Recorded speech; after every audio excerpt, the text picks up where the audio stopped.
Are you living out your dream or someone else's? Are you doing all the things that you want to do in life, or are you haunted by people's judgments or opinions? Let's talk about it on another episode of 50 Shades of Shilamida. Welcome. I am your hostess, Shilamida, and I'm super excited to bring to you another episode. And today is all about finding your purpose. It is actually chapter 3 from my best-selling book, From Food Stamps to First Class, Start Living Your Dream Life Now. This is a personal self-help development book, any way you look at it. But I use the stories of my life to share the lessons that I have learned and how those lessons can apply to you in your life. And the stories in here are super relatable. And the chapter on finding your purpose is all about how when I went from being a teen into my young 20s, my parents decided that I was going to go to college near home. They wanted me to live at home. They wanted me to go to school for business. I wanted to go to college in Rhode Island. I wanted to go for hotel and restaurant management. But I went and I started living out their dream, which in turn made me very bitter, very angry, very unhappy. And then my father got diagnosed with leukemia, and that just put a big wrench in my college years. So I am sharing with you the unheard audible version of chapter 3 from Food Stamps to First Class. I hope that you guys love it. If you want to grab a copy of the book, you can grab one on Amazon or on my website. We will drop both of the links below. I thank you so much for watching and for tuning in, and I would love to hear your thoughts, so leave them in the comments below. Chapter 3, Finding Your Purpose. I didn't find my true purpose until I turned 30. Remember the story of my college career? Well, after my second semester, my parents made me move out of the dorms because my grades were just as bad, if not worse, than my first semester. That following semester, I spent on people's couches because I hated living at home. That semester was probably my worst because I just couldn't make it to my classes and stopped going altogether, which left me with D's, F's, and a nervous breakdown.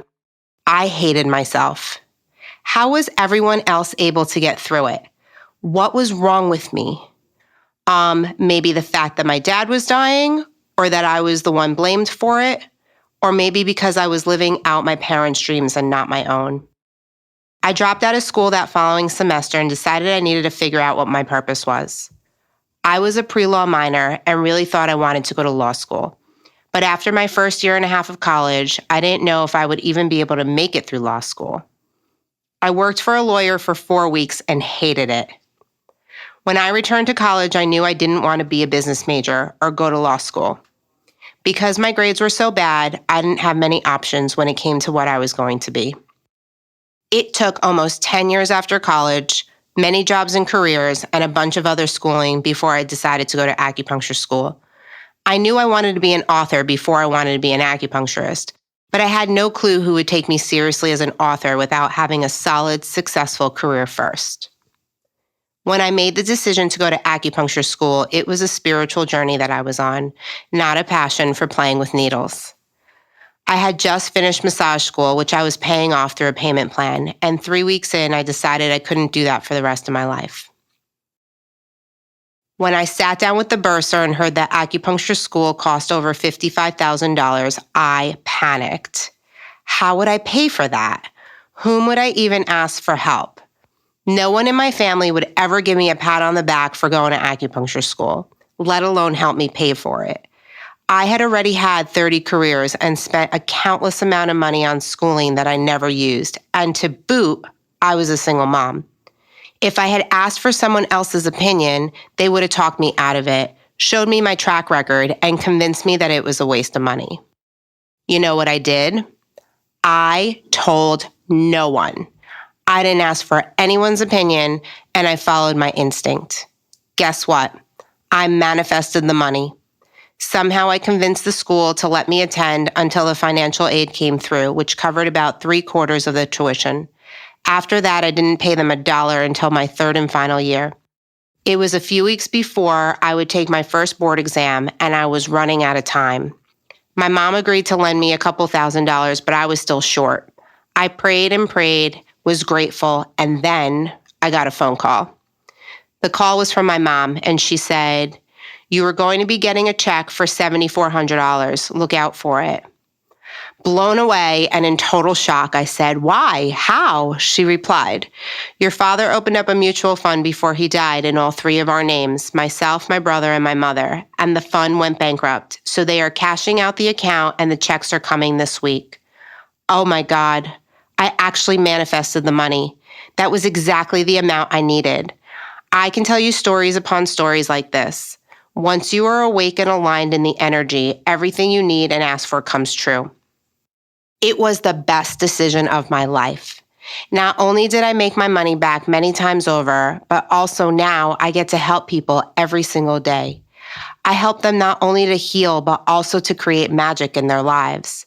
My acupuncture career also gave me credibility so that when I released my first book to the world was ready to receive it and take me seriously because of the entrepreneur and healer I had become. The moral of this story is, don't let the opinions of other people dictate your life, and don't let their judgments lead your way.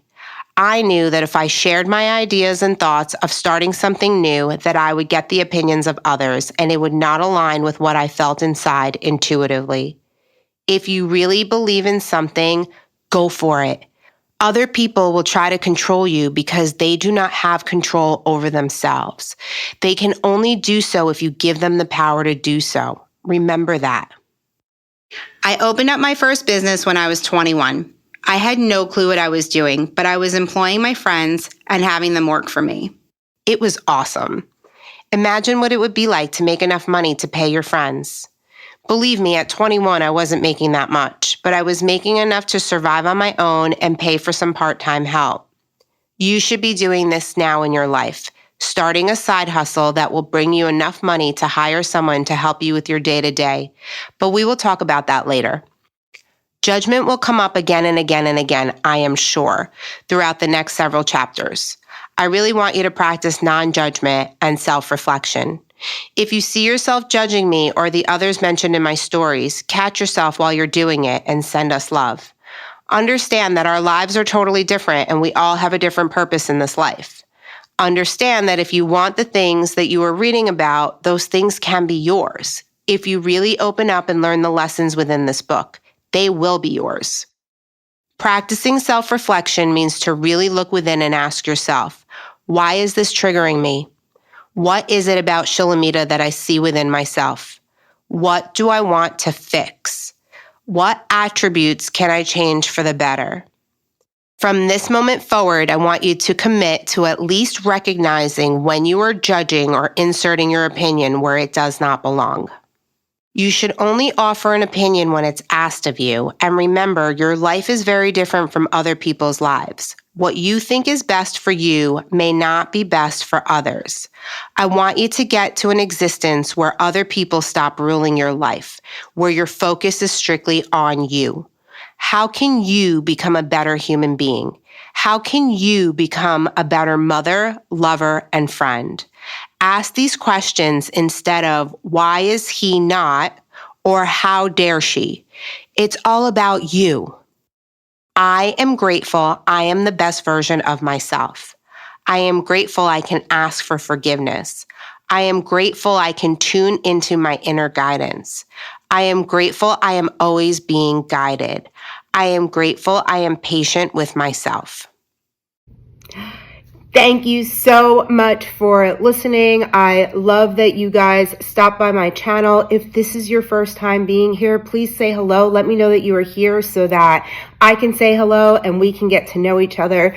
If you hang out on social media, come find me at 50 Shades of Shilamida on Instagram. You can find me by searching my first name, 𝐹𝑖𝑟𝑜𝑚 𝐹𝑜𝑑 on Facebook, Pinterest. My website is www.shilamida.com. I am so grateful for your listening. I am so grateful for your growth and expansion and your happiness and all of your desires and wishes and dreams to come true. And if you think that you know somebody else that can use this information, please share my channel, share my work, go back and binge. We have 70 something episodes. They are amazing. I've had some of the most amazing guests on the show, some really incredible topics. And that is all for today, my friends. Thanks so much. Love you. Bye.